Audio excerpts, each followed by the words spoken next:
ओम श्री परमात्मने नमः। ओम श्री परमात्मने नमः। अथ बृहदारण्यकोपनिषद अथ बृहदारण्यकोपनिषद शांति पाठः। शांति पाठः। ओम पूर्णमद ओम पूर्णमद पूर्णमिदं पूर्णमिदं पूर्णात् पूर्णमुदच्यते पूर्णात् पूर्णमुदच्यते पूर्णस्य पूर्णमादाय पूर्णस्य पूर्णमादाय पूर्णमेवावशिष्यते। पूर्णमेवावशिष्यते। ओम शांति शांति शांति। शांति शांति शांति।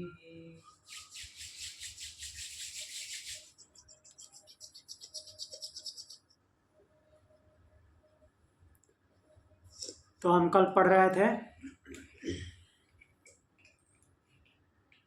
तृतीय अध्याय बृहदारण्यकोपनिषद तृतीय अध्याय नवम ब्राह्मण, दैट इज साकल्य ब्राह्मण।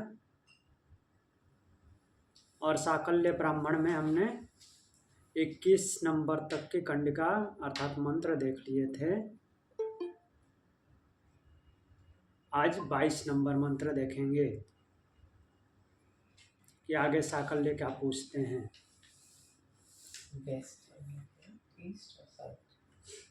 तो हमने कल पिछले 2 मंत्रों में 2 दिशाओं के बारे में जाना था। पूर्व दिशा का देवता कौन है, पूर्व दिशा में कौन से देवता वाले हो, याज्ञवल्क्य से पूछा था साकल्य ने। और फिर दक्षिण दिशा में कौन से देवता वाले हो, ये पूछा था। अब अगला मंत्र देखते हैं। अगले मंत्र में कौन सी दिशा के बारे में पूछते हैं। किं देवतो अस्याम प्रतीच्याम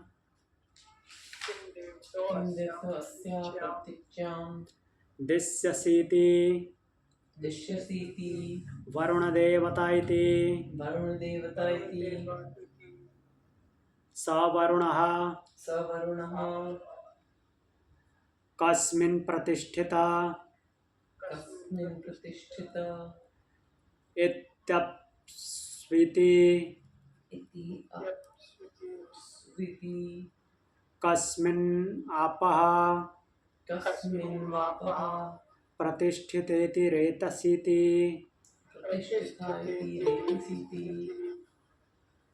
कस्मिन्नु रेतः प्रतिष्ठितेति इति हृदयम् इति तस्मादपि प्रतिरूपं जातमाहुर्हृदयाद्दिव सृप्तो हृदयादिव निर्मित इति हृदये ह्येव रेतः प्रतिष्ठितं भवतीत्येव मे वैतद् याज्ञवल्क्य। तो साकल्य पूछते हैं किन देवतो अस्या प्रतीच्यां दिश्यसीति कि प्रतीच्या अर्थात पश्चिम दिशा में तुम कौन से देवता वाले हो, अर्थात किस देव की प्रतिष्ठा को मानते हो पश्चिम दिशा में। तो याज्ञवल्क्य बोलते हैं वरुण देवता, अर्थात पश्चिम दिशा का अधिपति वरुण देव है, वही उसमें प्रतिष्ठित है। तो साकल्य पूछते हैं वह वरुण किस में प्रतिष्ठित है।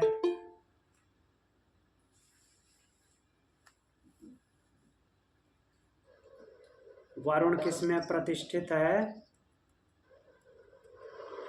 तो याज्ञवल्क्य उत्तर देते हैं जल में। जल का देवता है वरुण, जल में प्रतिष्ठित है। फिर साकल्य पूछते हैं कि जल किस में प्रतिष्ठित है। तो याज्ञवल्क्य बोलते हैं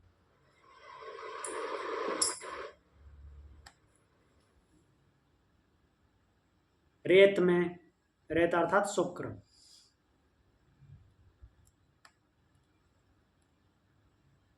जल किस में प्रतिष्ठित है पूछते हैं तो याज्ञवल्क्य उत्तर देते हैं शुक्र में। तो फिर साकल्य पूछते हैं कि वो शुक्र किस में प्रतिष्ठित है। याज्ञवल्क्य बोलते हैं हृदय में। तो क्योंकि हृदय के माध्यम से ही शुक्र के द्वारा संतान उत्पत्ति होती है।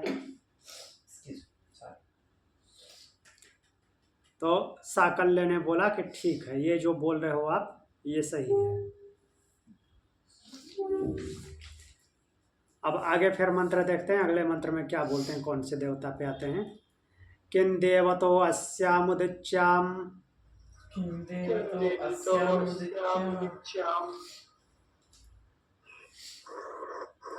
दिश्यसीति दिश्यसीति सोमदेवत इति सोमदेवतीति स सोमः स सोमः कस्मिन् प्रतिष्ठित इति कस्मिन् प्रतिष्ठित इति दीक्षायामिति दीक्षायामिति कस्मिन्नु दीक्षा कस्मिन्नु दीक्षा प्रतिष्ठितेति प्रतिष्ठितेति सत्येति सत्यति तस्मादपि तस्मादपि दीक्षितमाहुः दीक्षितमाहुः सत्यं वदेति सत्यं वदेति सत्ये ह्येव दीक्षा प्रतिष्ठितेति सत्ये ह्येव दीक्षा प्रतिष्ठितेति कस्मिन्नु सत्यं प्रतिष्ठितमिति कस्मिन्नु सत्यं प्रतिष्ठितमिति हृदय इति हृदयेति होवाच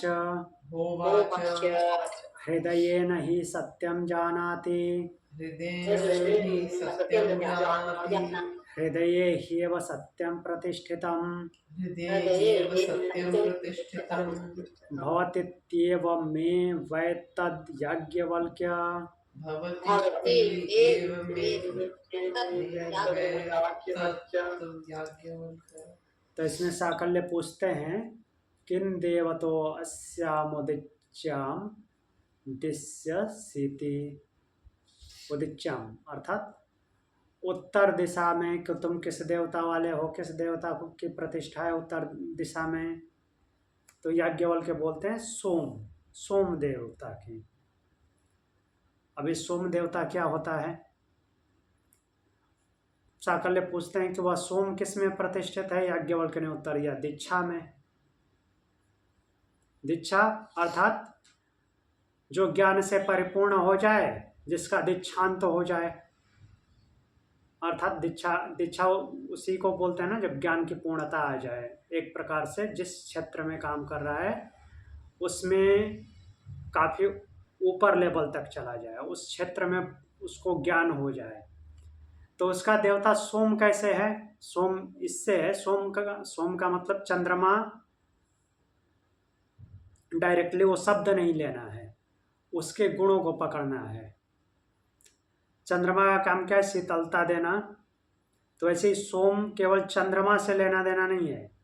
सोम का मतलब है कि जो आपको सुख, शांति और समृद्धि प्रदान करने वाला है, उस देव का नाम सोम है। जिससे आपको शांति अनुभव हो, सुख अनुभव हो, समृद्धि अनुभव हो, उसी को सोम बोलते हैं। और वो होगा कैसे, दीक्षा से, अर्थात आपके पास ज्ञान होगा।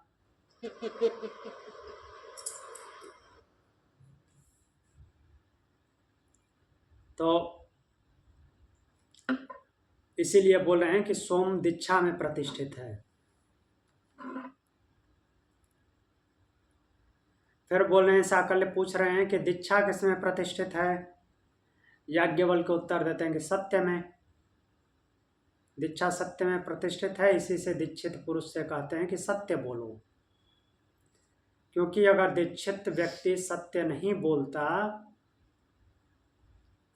जो मीन्स दीक्षावान है वो सत्य नहीं बोलता तो उसका दीक्षित होना व्यर्थ है, उसको ज्ञान है ही नहीं। फिर जब ज्ञानी है तो झूठ क्यों बोलेगा? तो इसलिए बोलते हैं कि दीक्षा सत्य में प्रतिष्ठित है। फिर साकल्य पूछते हैं कि सत्य किस में प्रतिष्ठित है? याज्ञवल्क्य बोलते हैं हृदय में, क्योंकि वहीं से सब कुछ की उत्पत्ति हो रही है, सब कुछ की प्रतिष्ठा वहीं पे है। सो इसमें एक सवाल, तो ये जो सब वर्ड है किम देवतो अस्मै, इसमें उत्तर दिशा के लिए क्या वर्ड उपयोग हुआ? अच्छा, उत्तर के लिए क्या हो शब्द पूछ रहे हैं कि किन व देवतो अस्य अस्यम उदिच्य। ये हाँ हाँ, किन मतलब कि कौन, देवतो देवता, अस्य मीन्स इसका, उद्दिच्य मीन्स उत्तर दिशा का, दिशस्येति उत्तर का देवता कौन है, उत्तर दिशा का।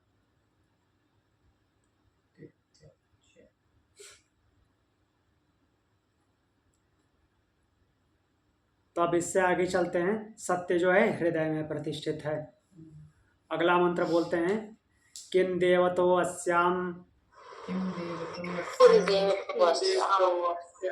ध्रुवायाम दिश्यसीत्यग्निदेवता इति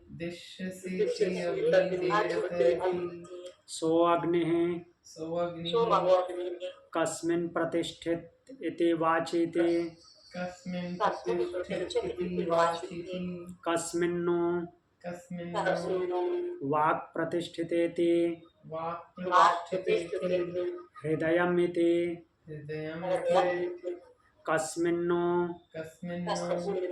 हृदयं प्रतिष्ठितमिति।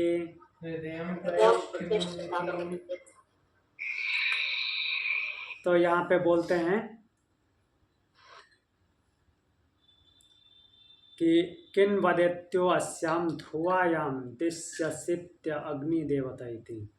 पहले साकल्य पूछते हैं कि ध्रुवा दिशा में तुम कौन से देवता वाले हो? ध्रुवा दिशा मतलब कि नीचे की दिशा, ठीक। पूरब पश्चिम उत्तर दक्षिण और ऊपर नीचे जो ये दिशाएं और कोने की दिशाएं हैं, तो इन दिशाओं में से नीचे की दिशा की बात कर रहे हैं। ध्रुवा उसी को बोलते हैं कि इस समय कौन से देवता वाले, इसमें किसकी प्रतिष्ठा है, किस देवता की प्रतिष्ठा है। तो याज्ञवल्क्य उत्तर देते हैं अग्नि देवता प्रतिष्ठित है।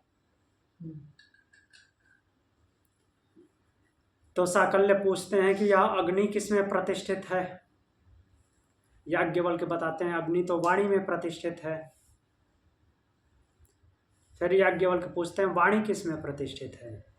फिर याज्ञवल्क्य बोलते हैं कि हृदय में प्रतिष्ठित है। ऐसा वो बोलते हैं। लेकिन अग्नि की तन्मात्रा तो हमने शायद रूप नहीं पढ़ी थी, और रूप आँख से मानते हैं। हाँ, आँख से कनेक्ट है, लेकिन आँख जो है ब्रह्मांड के तत्व में आदित्य से कनेक्ट होता है। आदित्य भी वो ताप से संबंध रखता है ना, तो अग्नि का संबंध आदित्य से है, और डायरेक्टली अग्नि का संबंध ये आँख नेत्र का संबंध आदित्य से, और जो कि रूप तन्मात्रा जिसकी है और रूप इसका विषय है, बट जो सीधे सीधे अग्नि है उसका संबंध वाणी से है। कैसे, मतलब वाणी से कैसे है? वाणी से ऐसे है कि ऐसा माना जाता है कि अग्नि की प्रतिष्ठा ब्रह्मांड में हर जगह है। जैसे वायु की है तो वायु और अग्नि साथ साथ चलते हैं, वैसे ही मीन्स अग्नि व्यक्त करती है, जो ब्रह्मांड में है सब कुछ को अग्नि व्यक्त करती है। वायु व्यक्त नहीं करती, अग्नि के द्वारा व्यक्त होता है, ताप के द्वारा व्यक्त होता है, वो ऊर्जा है। तो वैसे ही वाणी में, इस पिंड में वाणी जो है एक ऊर्जा है जिससे कि सब कुछ व्यक्त होता है बोल करके, तो इसलिए अग्नि उससे कनेक्टेड है, वाणी से।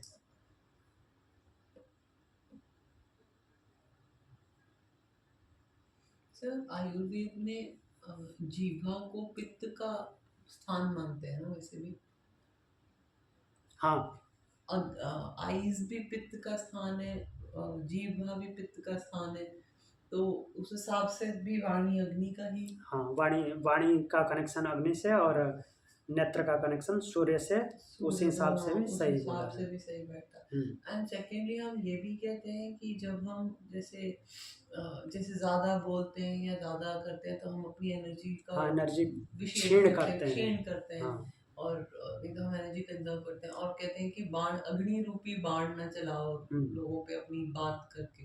तो बहुत ज्यादा प्रचलित भी है ये बात कि अग्नि हाँ, जैसे बहुत ज़्यादा हम बोलते हैं तो उस माध्यम से भी हम ऊर्जा क्षीण करते हैं, एनर्जी का लॉस करते हैं। तो मीन्स बातें जो है लिमिट में होनी चाहिए, ऐसा नहीं कि बिल्कुल ही मौन हो जाए, बिल्कुल हाँ मौन होना उचित है। आगे आएगा इसमें कि हाँ वाणी से ही व्यक्त होता है, और जो वाणी पे नियंत्रण एक प्रकार की शक्ति है, वो हमको ऊर्जा प्रदान करती है, लेकिन जितना बोलना चाहिए उतना जरूरी है। सर हम दूसरे पे आघात भी वाणी से ही करते हैं, तो हम एक प्रकार से जलाते हैं, एक प्रकार से जलाते भी दूसरे को वाणी से। मेरी संभाल।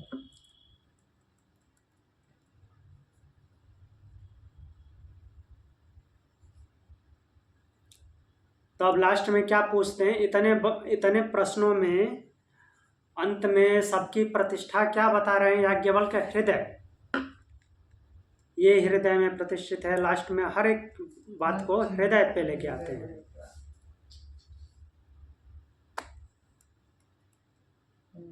तो फिर साकल्य पूछते हैं कि हृदय किस में प्रतिष्ठित है।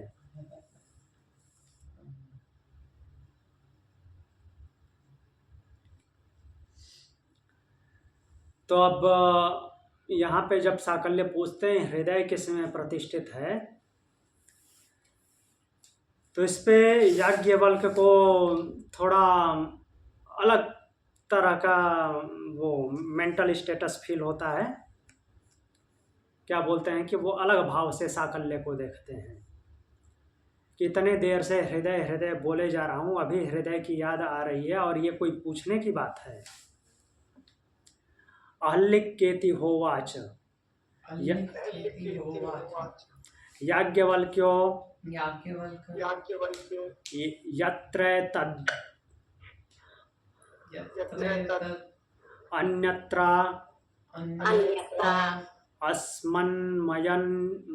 अस्मन्मन्यासे यद्येतद् अन्यत्र अस्मत्यस्याच्छिन्नो श्वानो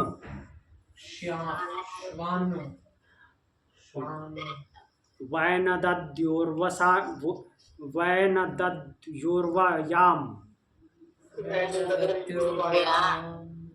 से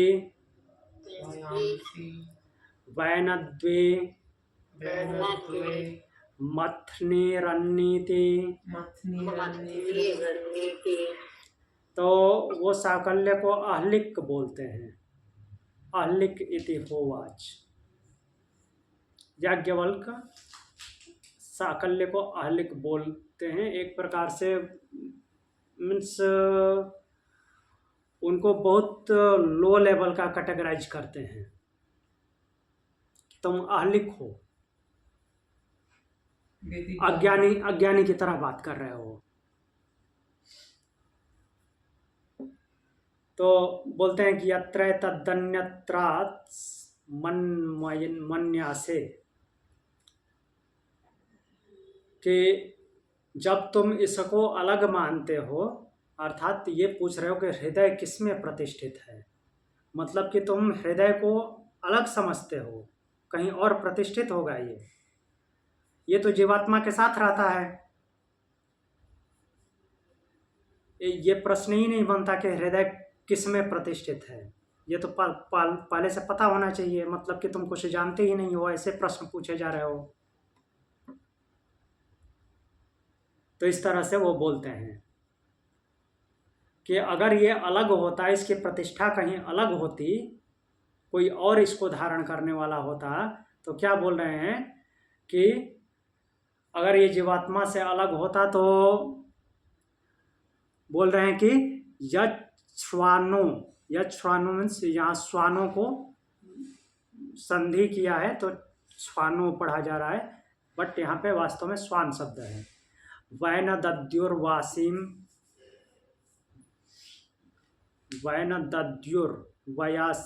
वयांसी, तो बोल रहे हैं कि अगर ये इसकी अलग, ये कहीं अलग होता, जीवात्मा से अलग इसकी प्रतिष्ठा होती, तब तो इसे कुत्ते खा जाते, कहीं अलग जगह पड़ा होता, कुत्ते खा जाएं या फिर ये मांस खाने वाले पक्षी खा जाएं, ऐसा बोलते हैं। वामसी का मतलब पक्षी? हाँ,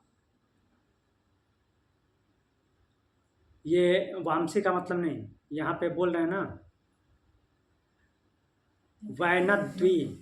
वैनद्वी मथनेर अन्य रीति, तो ये वैनद शब्द जो आया है, मथनी मतलब कि उसको मथ डालें, नोच नोच के खा जाएं।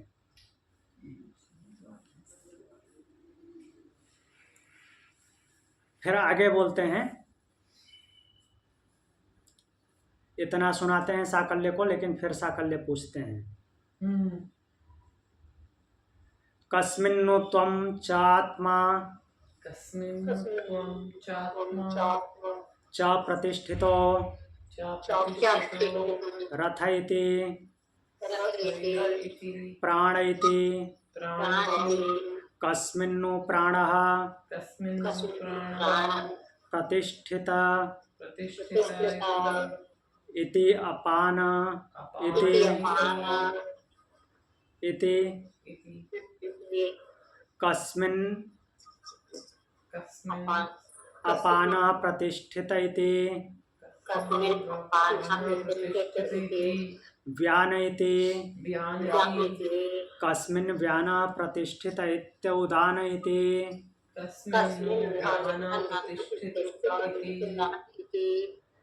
कस्मिन् उदान प्रतिष्ठित इति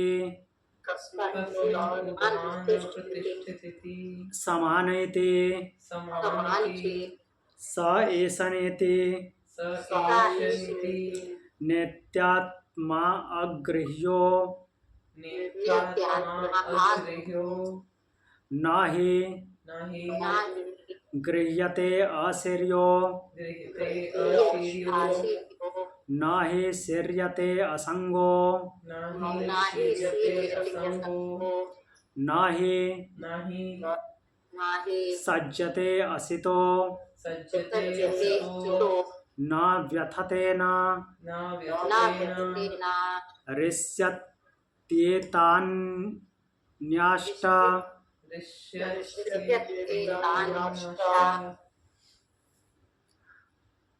आयतना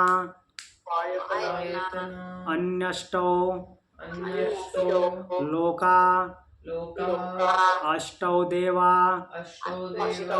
अष्टौ पुरुषा स यस्तान् पुरुषान् हिरुह्य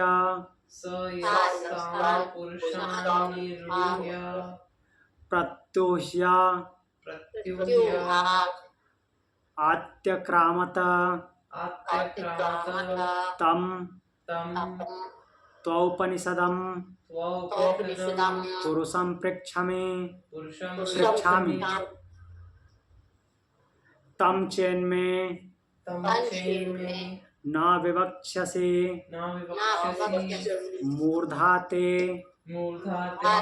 विपतिष्यतीति तं हा न मेने साकल्यस्तस्य हा मूर्धा विपपात अपि हास्य परिमोषीणो अस्थिन्य अपज हुरन यन मन्यमाना। तो बोले कस्मिन्नुत्वं च आत्मा च प्रतिष्ठितौ स्थायति। तो साकल्य पूछते हैं कि तुम और आत्मा, त्वं च आत्मा च प्रतिष्ठौ स्थायति, तुम और आत्मा किसमें प्रतिष्ठित हो। तुम बोलने का मतलब कि ये शरीर, और आत्मा मतलब कि वो जो हृदय स्थान है जीवात्मा, वो किसमें प्रतिष्ठित है। तो याज्ञवल्क्य बोलते हैं प्राण में। प्राण उनका माध्यम, प्राण ही उनका भी माध्यम है, इस शरीर का भी, और वो जो आत्मस्वरूप जीवात्मा है, अर्थात हृदय शब्द से ले रहे हैं उसको, क्योंकि सारी प्रतिष्ठा किस नाम से दिखाएं, हृदय से। तो उस आत्मा बोलने का मतलब कि हृदय ही है, हृदय आकाश जिसको बोलते हैं, या हृदय गुफा। तो उनकी वो किसमें प्रतिष्ठित है ऐसा पूछते हैं, याज्ञवल्क्य को उत्तर देते हैं प्राण में, क्योंकि प्राण से ही सब कुछ फंक्शन होता है। भले ही प्राण के पास उस आत्म तत्व की शक्ति है, लेकिन फंक्शन तो उसी से हो रहा है, क्रियाकलाप सारे उसी से हो रहे हैं।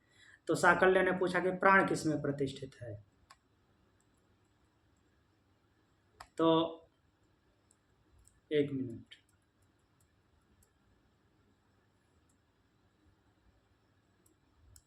प्राण किसमें प्रतिष्ठित है। तो याज्ञवल्क्य को उत्तर देते हैं अपान में। फिर साकल्य पूछते हैं अपान किसमें प्रतिष्ठित है। पंचवायु याद है ना, उसी के बारे में बता रहे हैं। प्राण किसमें प्रतिष्ठित है, तो बता रहे हैं अपान में। और अब बोल रहे हैं कि अपान किसमें प्रतिष्ठित है, तो बोल रहे हैं व्यान में। व्यान जो कि पूरे शरीर में भ्रमण करता है, ट्रांसपोर्टेशन ब्लड के साथ में, वो ब्लड को मूव कराता है, वरना ब्लड को क्या पड़ी है इधर उधर घूमने की। तो वो ब्लड को मूव कराता है पूरे बॉडी में, और उसके माध्यम से, क्योंकि वो एक प्रकार से स्थूल तत्व, ज़्यादा स्थूल है व्यान की तुलना में, ब्लड जो है ज़्यादा स्थूल है, तो वो सब कुछ कैरी करता है जो भी हम इधर से डालते हैं अन्न के माध्यम से। अब पूछते हैं कि व्यान किस में प्रतिष्ठित है। उदान में, जो हमको ऊपर की तरफ लेकर जाता है। और ऊपर की तरफ कहाँ से लेकर के जाएगा, हृदय से होते हुए।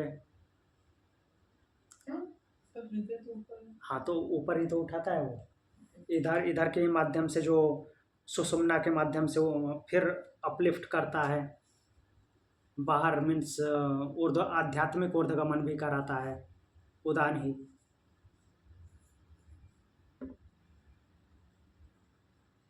फिर साकल्य पूछते हैं कि उदान किस में प्रतिष्ठित है। तब यहाँ पे बोलते हैं समान में। वैसे समान तो आता है प्राण और अपान के बाद, तो समान प्राण और अपान के बैलेंस होने से समान बनता है। तो उदान समान में प्रतिष्ठित है, ऐसा इसलिए बोलते हैं क्योंकि जो भी ऊर्जा क्रिएट होती है वो समान की वजह से होती है। तो उदान की भी जो ऊर्जा मिली हुई है उदान को, अर्थात ऊर्ध्वगमन कराने की जो शक्ति मिली है, वो भी समान से मिल रही है, तो इसलिए बोलें कि समान में प्रतिष्ठित है।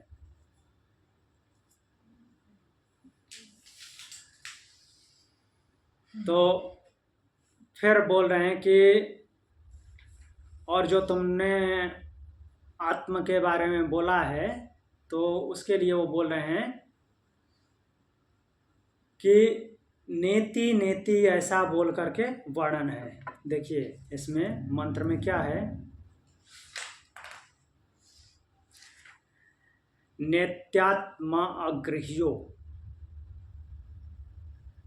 न ही गृह्यते अशीर्यो।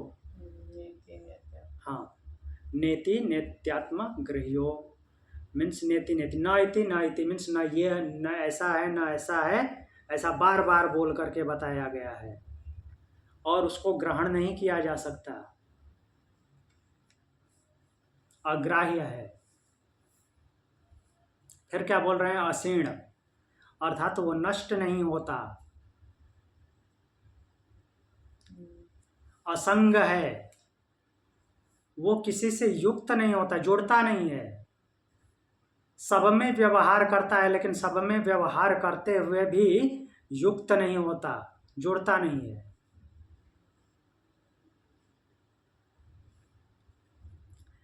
फिर और इसको हमने कई जगह पे देख रखा है, कैसे है? जैसे अरणी में आग छुपी हुई है, जैसे दूध में वो घी है, उस तरह से है।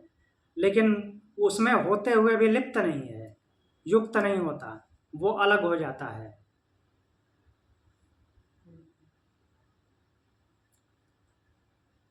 फिर बोले हैं वो क्या है? असित, मीन्स किसी व्यवस्था में एकदम से वैसा ही उसके साथ नहीं होता। आगे फिर बोलते हैं कि मैंने 8 शरीर बताए, ऊपर से जो वर्णन करते आए, जो जो पूछते आए हैं साकल्य, उसमें 8 प्रकार के 8 उन्होंने शरीर बताए। अर्थात देखिए पीछे चलते हैं, सभी में ऐसा बोले हैं ना।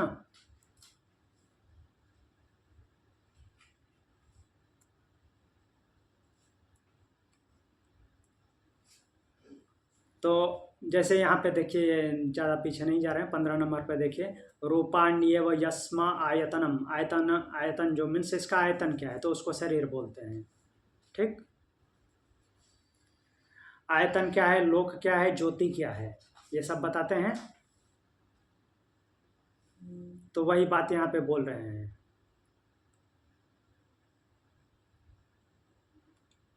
कि 8 आयतन हैं और 8 लोक, 8 आयतन हैं, 8 लोक हैं, और 8 उनकी जो प्रतिष्ठा बताए थे। तो ये नाम भी बोल के बता रहे हैं, पृथ्वी आदि शरीर, पृथ्वी आदि आयतन के बारे में जो अलग अलग 8 बताए थे, अग्नि आदि लोक और अमृत आदि देव, ये सब बताए हैं।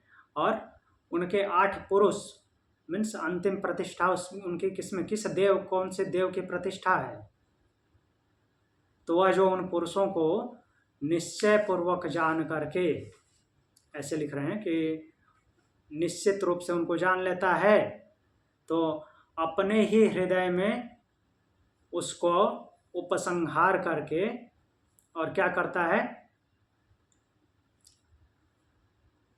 कि वो ये सब जान लेता है, तो वो औपनिषदिक पुरुष को जान लेता है। लेकिन तुमने तो उस पुरुष के बारे में पूछा ही नहीं, ऐसा बोलते हैं। इन सबको जो जानता है तो वो औपनिषदिक पुरुष को, अर्थात उस ब्रह्म को जानता है। तुमने उस ब्रह्म के बारे में अभी तक नहीं पूछा, तो मैं पूछता हूँ, याज्ञवल्क्य बोलते हैं कि वो उपनिषदिक पुरुष, जो उपनिषदिक पुरुष है, अर्थात जिसके निकट बैठते हैं, उसके बारे में मैं पूछता हूँ। और उसके बारे में यदि तुम नहीं बता पाए तो तुम्हारा मूर्धा गिर जाएगा, ऐसा बोलते हैं। मूर्धा गिर जाएगा मतलब कि प्रतिष्ठा चली जाएगी, क्योंकि तुम तो इसलिए पूछ रहे थे कि ऐसा अपने आप को समझ करके पूछ रहे थे कि कोई और पूछने वाला नहीं है, तो इसलिए मैं मेरे से प्रश्न पूछना शुरू किया, क्योंकि गार्गी ने मना किया था। गार्गी ने मना किया था, उसके बाद साकल्य ने पूछना शुरू किया। तो अब बोल रहे हैं कि उस औपनिषदिक पुरुष के बारे में मैं पूछता हूँ, उसको यदि नहीं बता पाए तो तुम्हारी मूर्धा गिर जाएगी, अर्थात तुम्हारी प्रतिष्ठा गिर जाएगी, कोई प्रतिष्ठा नहीं रहेगी। तो मंत्र क्या बोलता है कि साकल्य उस औपनिषदिक पुरुष को नहीं जानता था। तो इसलिए उसकी मूर्धा गिर गई, प्रतिष्ठा गिर गई, अर्थात अपमान हो गया सबके सामने। हाँ, आगे बताएंगे, अभी उसके ऊपर लंबा फिर से चलेगा।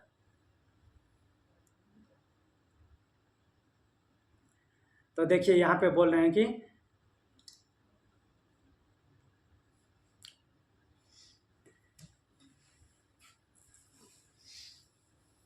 तम ह न मेने साकल्यस्तस्य ह मूर्धा विपपात अपि ह्यस्य परिमोषितो अस्थि अन्य पजहुर अन्यम अन्यमाना।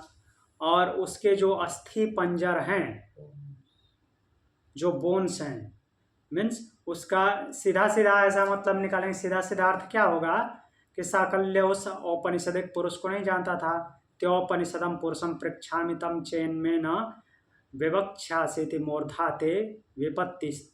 ये तो याज्ञवल्क्य बोलते हैं कि तुम उपनिषदिक पुरुष को यदि नहीं बता पाओगे तो तुम्हारी मूर्धा गिर जाएगी। तम ह न मैंने साकल्यस्तस्य ह मूर्धा विपपात। साकल्य उसको नहीं जानता था, इसलिए उसकी मूर्धा गिर गई, अर्थात सिर गिर गया। सिर गिरने मतलब कि उसका अपमान हो गया। और उसके अस्थि पंजर हड्डियों को अन्य लोग उठा कर लेके चले गए। तो इसका मतलब क्या हुआ कि उसके हड्डियों को उठा के लेके चले गए। वो तो एक प्रश्न पूछ रहा था, ऐसा क्या हो गया कि उसके हड्डी भी नहीं बची। तो कहने का तात्पर्य है कि इतनी बेइज्जती हुई कि जैसे लोग झुक जाते हैं ना, तो ऐसे लोग बोलते हैं कि तुम्हारे बैकबोन में पावर नहीं है क्या, रीढ़ की हड्डी में भी दम नहीं है। तो ऐसा ही हो गया। मीन्स इतना नीचे गिरा, इतनी बेइज्जती हुई कि ऐसा लगा कि अब उसके शरीर में हड्डी भी नहीं बची। मीन्स किसी के सामने प्रतिष्ठित होने के लिए, खड़ा होने के लायक भी नहीं बचा। कहने का तात्पर्य ये है। ऐसे कैसे हो सकता है? उन्होंने इतने सवाल करे, इतनी बार बोला कि मैं उस पुरुष को जानता हूँ, मैं ये हाँ, उस पुरुष को जानता हूँ, ये जानता हूँ, तो सबको याज्ञवल्क्य तो बताते गए ना। और हर बात में ये कटाक्ष करते गए कि याज्ञवल्क्य तुम तो बिना जाने ही बोलते हो कि मैं ब्रह्मज्ञानी हूँ। मतलब इतना पूछने के बाद ऐसे कैसे हो सकता है कि इन्हें वो उपनिषद वाला पुरुष पता नहीं था? हाँ, नहीं था तो बताते ना, इसमें लिख रहा है कि नहीं पता है। पता ही नहीं था तो फिर इन्हें इतने सवाल कैसे करने दिए? इतने सवाल कर लिए बिना। हाँ, ये सब जानते होंगे, उसके बारे में नहीं पता था, क्योंकि मंत्र तो बोल रहा है। तो हमारी मूर्धा असल में गिर रही है ये पढ़ के। This is really very very. तो अगला मंत्र देखते हैं। नहीं आ रहा इसका लॉजिक नहीं। अगला मंत्र देखते हैं कि अब क्या होता है। हाँ, इतने प्रश्न पूछते हैं, वो ठीक है, आपकी भी बात सही है। इतने प्रश्न पूछने वाले को वो उपनिषदिक पुरुष के बारे में कैसे नहीं पता होगा क्योंकि वो उपनिषद ही बोल रहा है। तो फिर अगला मंत्र है, अथ होवाच ब्राह्मणा भगवन्तो यो वः कामयते स मा पृच्छतो सर्वे वा मा पृच्छत यो वः कामयते तं वः पृच्छामि सर्वान् वा वः पृच्छामीति तेह ब्राह्मणा न दध्रिसो। तब याज्ञवल्क्य पूरे मीन्स याज्ञिक लोगों को संबोधित करते हुए बोलते हैं, क्या बोलते हैं, अथ होवाच ब्राह्मणा भगवन्तो, और रिस्पेक्टफुली बोलते हैं, ऐसा नहीं कि अपमान करते हुए। यो व कामयते स मां पृच्छतु। याज्ञवल्क्य कहते हैं कि हे भगवान, अर्थात सारे वो जितने भी ब्राह्मण लोग हैं उनको संबोधित करते हुए बोलते हैं कि हे भगवान, यदि आप में से जिनकी इच्छा हो वह कामयते, जिसकी भी कामना हो, स मां पृच्छतो, वह मुझसे प्रश्न पूछ सकता है। हे भगवान, हे ब्राह्मणगण, आप में से जिनकी भी प्रश्न पूछने की कामना हो वो मुझसे प्रश्न कर सकता है। अथवा फिर क्या बोलते हैं, वा अथवा मां पृच्छत यो व कामयते तम व पृच्छामि, या फिर आप सभी मुझसे प्रश्न पूछ सकते हैं। या तो एक एक करके जिसकी कामना हो वह प्रश्न पूछिए, या आप सभी लोग भी प्रश्न पूछ सकते हैं मुझसे। जिसकी जिसकी कामना हो वो सारे प्रश्न पूछ सकते हैं। सभी लोगों की कामना है, सभी प्रश्न पूछिए जो इच्छा हो। तो सर्वान व पृच्छामिति ते ह ब्राह्मणा न दध्रिसो। फिर आगे वो बोलते हैं कि पहले तो बोलते हैं कि कामयते स माम पृच्छतो सर्वे वा माम पृच्छत यो व कामयते तम वह पृच्छामि सर्वान् वह पृच्छति। फिर अपने लिए बोलते हैं कि पहले तो उन्होंने बोला है कि आप में से जिसकी इच्छा हो वो प्रश्न पूछे, या आप सब मिल करके प्रश्न पूछें। जिसकी जिसकी इच्छा हो, सभी की इच्छा है तो सभी पूछें। या फिर क्या बोलते हैं कि मैं प्रश्न पूछता हूं। अगर जिसकी इच्छा है कि मैं उनसे प्रश्न पूछूं तो वो सामने आए और मैं उनसे प्रश्न पूछूंगा। या फिर मैं सबसे प्रश्न पूछता हूं, अगर सबकी कामना है तो। वो उनके विचार पूछ रहे हैं वास्तव में, कि अभी भी किसी की कामना है ऐसी जो मुझसे प्रश्न पूछे। अगर किसी की कामना हो इंडिविजुअल की तो वो प्रश्न पूछ सकता है, या फिर सभी की भी इच्छा हो रही है कि वो प्रश्न पूछें तो मेरे से प्रश्न पूछ सकते हैं। नहीं तो फिर अगर किसी की कामना ये है कि मैं उनसे प्रश्न पूछूं तो वो भी आगे आए, मैं उनसे प्रश्न पूछूंगा। या फिर ये सभी की इच्छा है कि मैं सबसे प्रश्न पूछूं तो वो प्रश्न पूछता हूं। अपना इच्छा व्यक्त कीजिए, ठीक है। ऐसा बोलते हैं कि अगर किसी की कामना हो, क्योंकि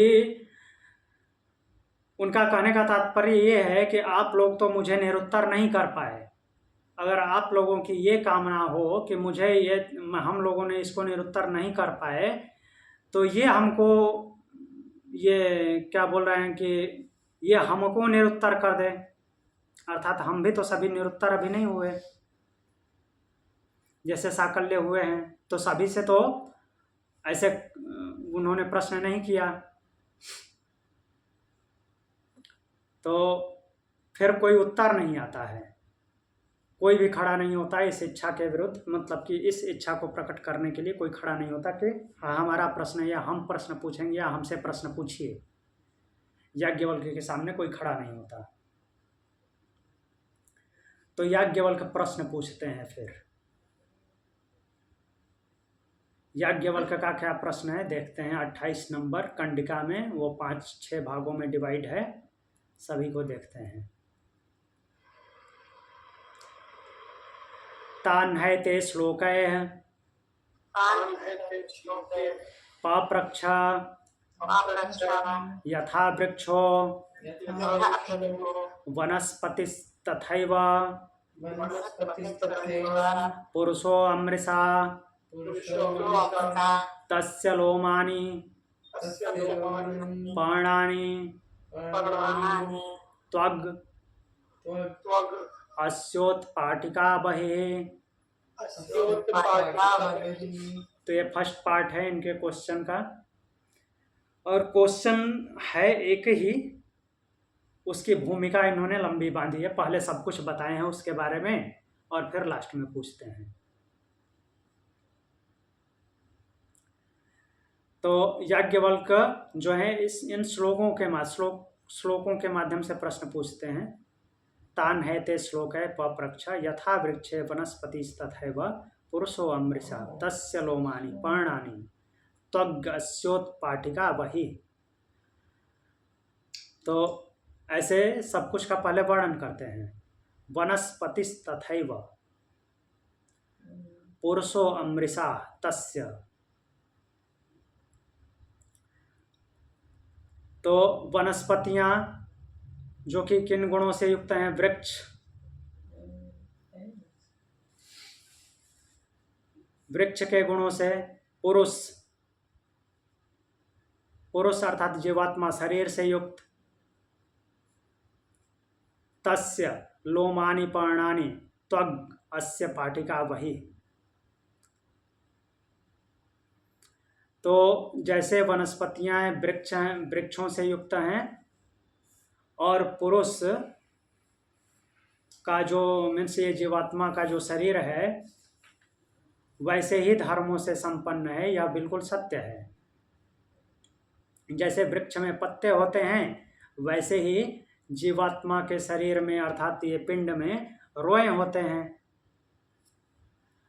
और इस शरीर में जो त्वचा है, स्किन है, उसकी जगह पे वृक्षों में क्या होती है? छाल होती है। त्वगस्योत्पाटिका वही। अब आगे और क्या बोलते हैं देखते हैं। त्वच्चैवास्य रुधिरम प्रस्यन्ति त्वच उत्पटः तस्मात्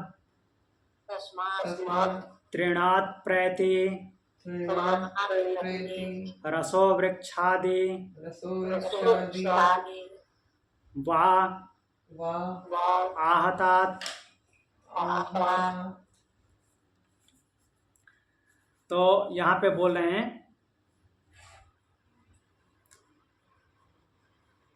त्वच एवस्य रुधिरम प्रयन्ति। जैसे त्वचा, रुधिर, त्वचा के कटने से, त्वचा के कटने फटने से क्या होता है?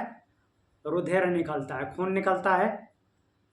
त्वचा उत्पट्ट तस्मात् तद् तृणात् प्रैति रसो। वैसे ही वृक्ष की त्वचा से क्या होता है? रस निकलता है, और वृक्ष की त्वचा कट जाए तो उससे रस निकलता है। जैसे कि जीवात्मा अर्थात पिंडधारी की मीन्स जंतुओं की त्वचा कटे तो उससे खून निकलता है, रक्त निकलता है, वैसे वृक्ष की त्वचा कटे अर्थात छाल कटती है तो उससे रस निकलता है। फिर आगे बोलते हैं, तो इस तरह से वृक्ष और प्राणी की समान से ये जंतु जगत की समानता करते हैं। तो इसको मनुष्य रूप से ही ले लीजिए, किसी एक प्राणी से ले लेंगे तो भी ठीक रहेगा समझने में। तो इसमें यही दो बातें बताए हैं कि जैसे शरीर से रक्त निकलता है वैसे ही वृक्ष का अगर त्वचा कटता है अर्थात छाल कटती है तो उससे रस निकलता है। फिर आगे बोलते हैं माम सन्यस्य सकराणि किनाटम श्राव तत्स्थिरम अस्थिन्यंतरतो दारुणी मज्जा मज्जोपमा कृता। तो यहाँ पे बोल रहे हैं कि मांसान्यस्य सकराणि किनाटस्राव तस्थिरम। तो मांस की बात कर रहे हैं, जैसे कि जंतुओं में क्या होता है? मांस होता है, मांस।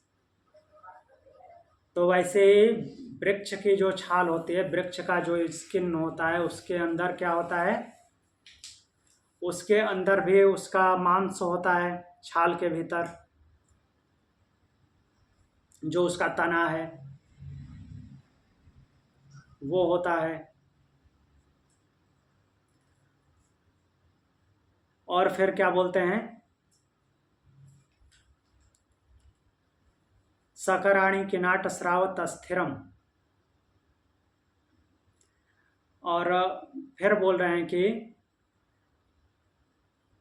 तो मांस होते हैं, और मांस के अंदर फिर क्या होता है कि उसके ये तंतु होते हैं, स्नायु वगैरह। तो वैसे वृक्ष में क्या होता है, वृक्ष में उसके रेशे होते हैं जहाँ से वो पानी ऊपर चढ़ता है। जैसे हमारे शरीर में नस नाड़ी धमनियाँ होती हैं, उनसे ब्लड प्रवाहित होता है, खून प्रवाहित होता है, वैसे ही वृक्ष में उनके भी नसें होती हैं। और फिर उसके भीतर क्या होता है, उसके भीतर मीन्स उसके मध्य भाग में हड्डियां होती हैं। हड्डियां होती हैं, वैसे ही वृक्ष में वो मीन्स कास्ट वाला मीन्स जो कठोर भाग है उसका तना, वो है अस्थिर अन्यंतरो दारुणी। तो उसका कठोर भाग है वृक्ष में, वो होता है उसकी जगह पे, हड्डी की जगह पे, जिसको हम लकड़ी बोलते हैं नॉर्मली। फिर मज्जा मज्जोपमाकृति,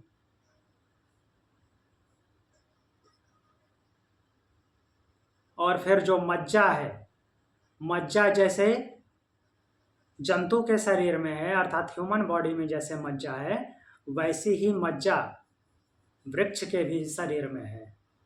वृक्ष का जो मीन्स मध्य का भाग है, उसमें भी वैसे ही मज्जा व्यवस्थित है जैसे कि मनुष्य के हड्डी के भीतर मीन्स मनुष्य के शरीर में है। क्योंकि उसी से चेक करते हैं ना हम, जब वो भीतर वाली लेयर होती है पेड़ के, कि ये पेड़ जो है पुष्ट हो गया या नहीं है, कितना कच्चा है, कितनी एज का है, उसी से पता चलता है, जो बीच वाला भाग होता है।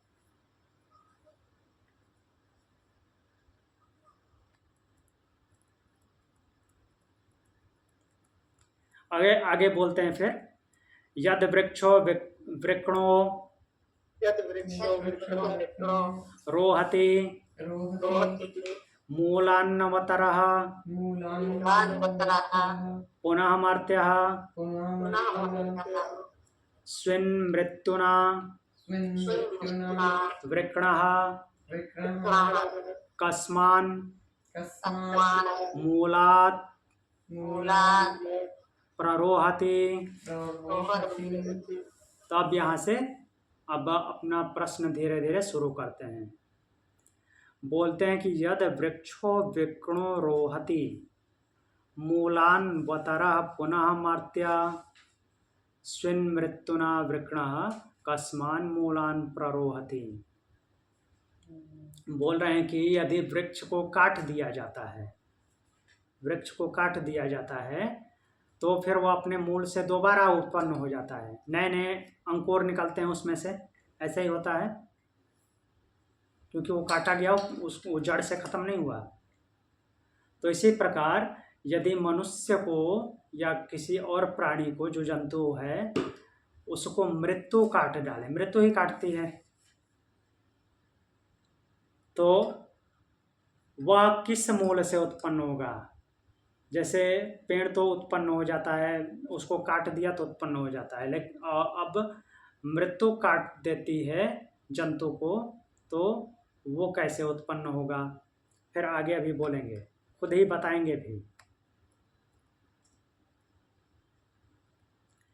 रेतस इति मावोचत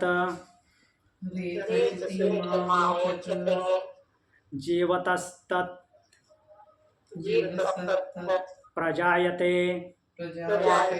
धानारोह इव वय वृक्षो अंजासा प्रत्यसंभव। तो रेतस इति माँ वोचत, ये मत बोलना कि रेत से उत्पन्न हो गया।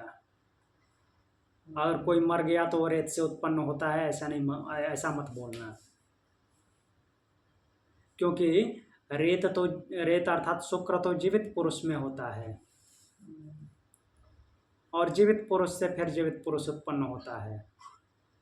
मीन्स जीवित जो जीवात्मा है, प्राणी है, उससे उत्पन्न होता है, मरे हुए से नहीं। वैसे ही वृक्ष जो है वो केवल तने से उत्पन्न नहीं होता, वो बीज से उत्पन्न होता है। शुक्र जो है बीज ही है। लेकिन बोल रहे हैं कि अगर वो बीज से उत्पन्न होने वाला वृक्ष कट जाने के पश्चात क्या होता है, फिर उत्पन्न होता है, या देखा गया है उत्पन्न होता है, क्योंकि वो उसकी अभी जड़ बाकी है। अब आगे उसके बारे में फिर बताते हैं। यत् समूलम आवृहेर्युर्वृक्षम न पुनराभवेत् मर्त्यः स्विन्मृत्युना वृक्णः कस्मान्मूलात् प्ररोहति। अब यहाँ पे बता रहे हैं कि लेकिन यदि वृक्ष को मूल सहित निकाल दिया जाए, जड़ ही खत्म कर दिया जाए, तो वह फिर उत्पन्न नहीं होता। ठीक, तो वो एक प्रकार से अपने प्रश्नों में हिंट दे रहे हैं उत्तर बताने के लिए, फिर भी कोई नहीं बता रहा है। जो प्राणियों की जड़ कहाँ है, उसके कर्म है, उससे उत्पन्न होंगे, और वो उसके माध्यम से क्या करते हैं, सूक्ष्म शरीर के माध्यम से वो फिर पुनर्जन्म को प्राप्त होता है। और वो जो ब्रह्म ही है, ब्रह्म जो कि अपर ब्रह्म के रूप में इस प्रकृति में व्याप्त है, वो ऑटोमेटिक उस सिस्टम से उसका पुनर्जन्म करवाता है। तो वही वो बताना चाह रहे हैं, लेकिन कोई उत्तर नहीं दे रहा है। बोल रहे हैं कि यदि वह वृक्ष मूल से उखाड़ दिया जाता है, अर्थात कोई कर्म संस्कार ही नहीं बचते, तो फिर उत्पन्न नहीं होगा। इसी प्रकार यदि मनुष्य का मृत्यु छेदन कर दे तो वह किस मूल से उत्पन्न होगा। मृत्यु छेदन कर दे अर्थात मृत्यु हो जाए तो किस मूल से उत्पन्न होगा, ऐसा प्रश्न है।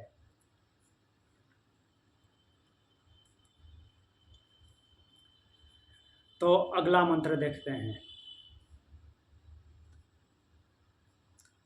जात एव न जायते ओन्वेनम जनयेत् पुनः विज्ञानमानंदम ब्रह्मरातिर्धातुः परायणम तिष्ठमानस्य तद्विदयति। तो यहाँ पे क्या बोल रहे हैं, जात एव न जायते।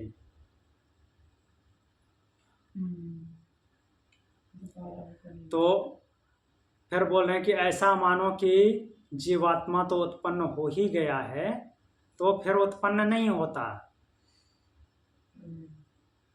वो दोबारा उत्पन्न नहीं होता। वो मृत्यु काट देती है, तो वो हमारे देखने में ऐसा ही छेदन होता है। फिर बोले हैं कि विज्ञानम आनंदम ब्रह्मरातिर्धातु परायणम। तो बोल रहे हैं कि वह तो उत्पन्न हो ही गया है, फिर उत्पन्न नहीं होता। लेकिन यह भी ठीक नहीं है, क्योंकि मृत्यु होते देखा जाता है। तो वह जो है मर करके फिर से उत्पन्न होता है, लेकिन वह किस प्रकार से उत्पन्न होता है, यही वो पूछना चाहते हैं। क्यों मृत्यु के पश्चात उसे कौन उत्पन्न करता है।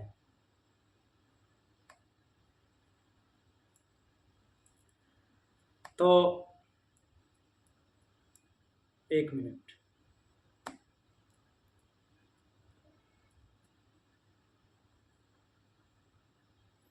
हाँ, कौन उत्पन्न करेगा, ऐसा पूछते हैं। तो इसका उत्तर कोई नहीं दे पाता।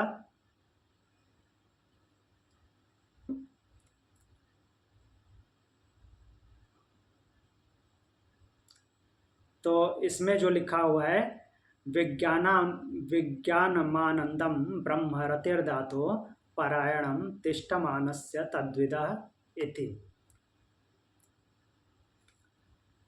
तो कोई उत्तर नहीं दिया, तो फिर क्या निर्देशित करते हैं वो कि चूंकि बृहदारण्यक के ऋषि वही हैं, वो मंत्र दृष्टा, तो वो बताते हैं या ये उपनिषद निर्देशित करता है कि आनंद ब्रह्म है और वही क्या करता है कि यजमान के कर्मों के अनुसार उसकी गति बनाता है। यजमान ने अर्थात साधक ने या किसी प्राणी ने जैसा कर्म किया वैसी उसकी गति होती है और उसी से उसका पुनर्जन्म होता है। ठीक है, अर्थात कर्म ही सबका आश्रय है, कर्म के माध्यम से सबको गति मिलती है, सबका आगे का जन्म या क्या होना है, नहीं कुछ बचा है तो जन्म नहीं होगा, तो ये सब कर्मों के हिसाब से होता है। ठीक है, तो यहीं पे नवम ब्राह्मण पूर्ण होता है। इति नवम ब्राह्मणम, तो यहाँ से तृतीय अध्याय भी पूर्ण हो जाता है। इति बृहदारण्यकोपनिषद तृतीयो अध्याय, तृतीय अध्याय नवम ब्राह्मण पूर्ण हो जाता है यहाँ पे। अब हम कल से चतुर्थ ब्राह्मण देखेंगे। तो चतुर्थ ब्राह्मण की शुरुआत कुछ इस प्रकार से होती है कि जनक जी बैठे हुए हैं, फिर याज्ञवल्क्य उनके पास जाते हैं। ठीक, याज्ञवल्क्य को कोई काम नहीं है। उनको 100 गायें चाहिए ना, 1000 गायें। याज्ञवल्क्य जी का कोई काम नहीं है। अब यहाँ पे सारे याज्ञिक जो हैं पांचाल और कुरु देश के याज्ञिक पराजित होकर के अपने अपने घर चले गए हैं। ऐसा लिखा नहीं है, बट लग तो ऐसा ही रहा है, क्योंकि अब कोई नहीं है, मूर्धा गिरा गए, कोई नहीं है। तो याज्ञवल्क्य जनक जी के पास जाएंगे। जनक जी बैठे हुए हैं, वो यहाँ पे अब वो यज्ञ का दृश्य नहीं है।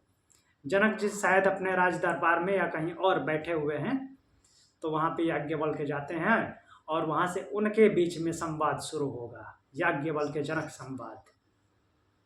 अब थोड़ी लंबी लंबी बातें होंगी। किसने आपको क्या बताया, अच्छा इसने इतना ही बताया, लेकिन इतना ही पूर्ण नहीं है, तो फिर वो पूछेंगे अच्छा आप पूर्ण बताइए क्या है इसका।